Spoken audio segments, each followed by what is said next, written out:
Kalau kita perhatikan, memang Pak Ganjar harus bekerja keras lagi untuk mengimbangi apa yang disampaikannya ke publik dengan hasil kerja yang telah diraihnya selama hampir 10 tahun menjadi gubernur Jawa Tengah.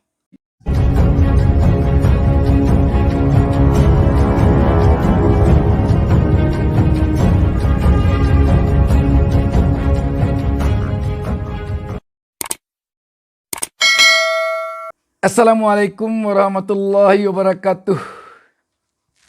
Mengawali pertemuan kita ini, saya doakan agar seluruh pemirsa diberikan keberkahan hidup oleh Allah Subhanahu wa taala, Tuhan Yang Maha Esa. Sahabat BN, ini ada sebuah berita yang menurut saya menarik untuk kita bahas dalam kesempatan ini. Saya bacakan beritanya. Newsworthy menurunkan berita di bawah judul Ganjar Pranowo klaim ada potensi besar RI jadi negara adidaya. Riza Ramli (2). Ditanya cara detailnya pasti gelagapan. Sono main TikTok lagi. Berita ini hari Kamis tanggal 29 Desember 2022. Newsworthy, Jakarta. Mantan Menteri Koordinator Bidang Kemaritiman Republik Indonesia Riza Ramli menyoroti pernyataan Gubernur Jawa Tengah Ganjar Pranowo yang mengutarakan terkait potensi Republik Indonesia menjadi negara adidaya. Hal itu ditanggapi Riza Ramli melalui akun Twitter pribadi miliknya. Dalam cuitannya, Riza Ramli menyinggung soal yang dikatakan Ganjar Pranowo. Riza Ramli pun mengatakan bahwa Ganjar Pranowo akan gelagapan jika ditanya soal cara mencapai hal tersebut secara detail. Ngomong opo toh, isonyo retorik dan tiktokan doang. Ditanya cara detailnya pasti gelagapan. Sono main TikTok lagi, ungkap Riza Ramli dikutip Newsworthy dari akun Twitter pribadi miliknya Kamis 29 Desember. Sebelumnya, pernyataan Ganjar Pranowo itu merujuk pada targetnya, yakni Indonesia bisa masuk dalam 5 besar negara dengan perekonomian terkuat di dunia pada 2045 mendatang.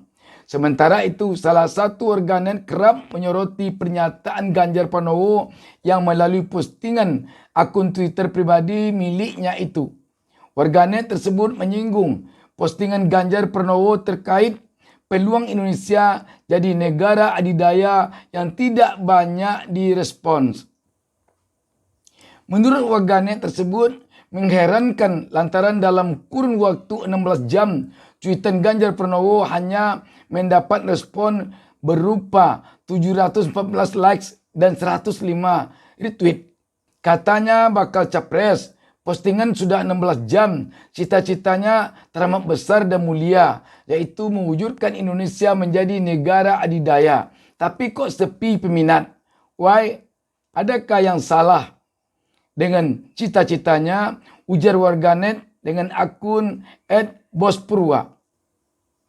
Sedangkan pernyataan terkait negara adidaya itu diutarakan Ganjar Pranowo dalam akun Twitter pribadinya.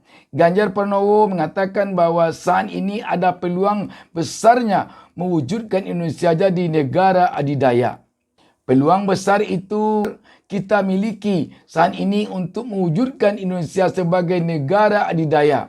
Targetnya pada peringatan 1 abad kemerdekaan, yaitu pada tahun 2045, Indonesia masuk dalam 5 besar sebagai negara dengan perekonomian terkuat di dunia. Tandas Ganjar Pranowo.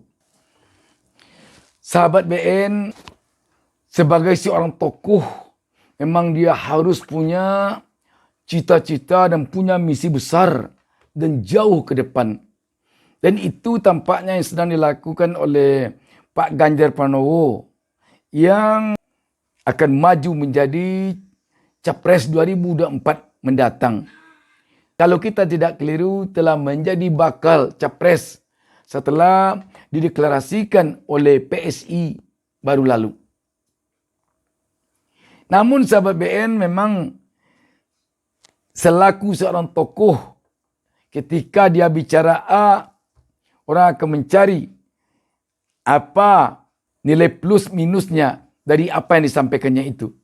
Jadi ketika Pak Ganjar Pranowo bicara tentang negara adidaya, orang jadinya melihat Jawa Tengah yang sekarang termasuk provinsi miskin di Indonesia. Ditambah lagi sekarang ini yang cukup mungkin mengejutkan juga, Jawa Tengah sekarang ini kan tempat pindahnya sejumlah perusahaan, sejumlah pabrik dari berbagai daerah ke Jawa Tengah. Sehingga sekarang kalau kita tidak keliru telah ada sekitar 97 perusahaan baru yang datang atau pindah ke Jawa Tengah dari daerah lain.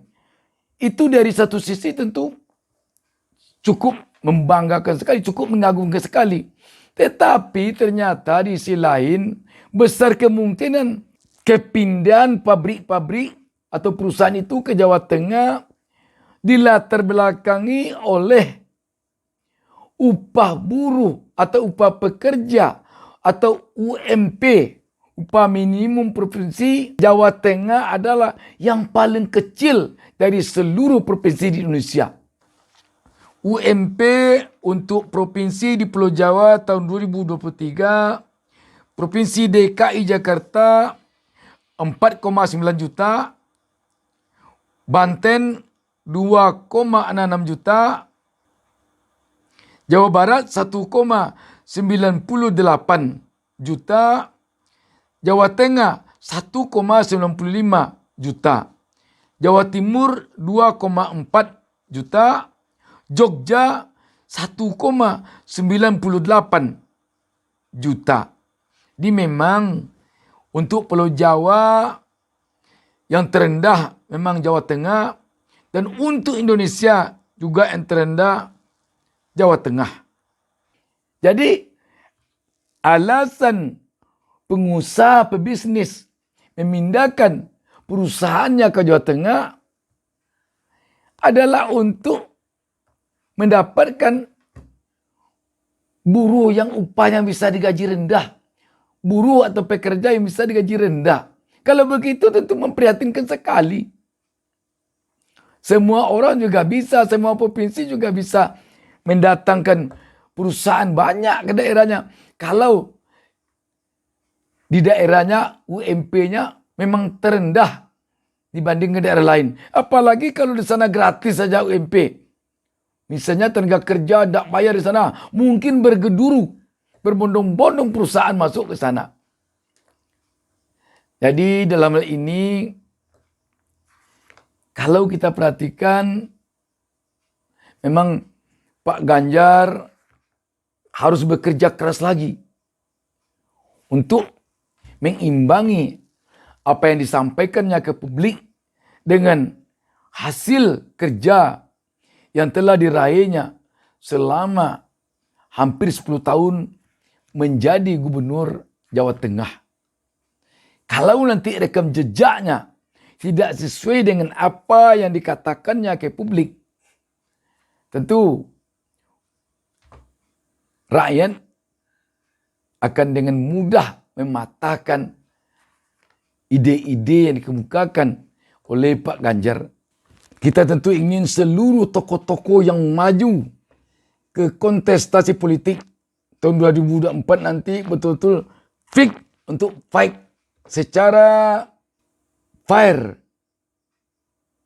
Dan kita selaku rakyat jelata, selaku rakyat biasa tentu menghimbau kepada para tokoh yang akan maju ke gelanggang kontestasi politik 2024, baik sebagai capres-cawapres, sebagai calon legislatif, sebagai calon gubernur, bupati, wali kota, agar benar-benar melakukan kontestasi dengan fair, dengan menuruti peraturan perundang-undangan yang berlaku, tidak dengan manipulasi, tidak dengan kecurangan. Demikian, wassalamualaikum warahmatullahi wabarakatuh. Jangan lupa subscribe. Jangan lupa subscribe.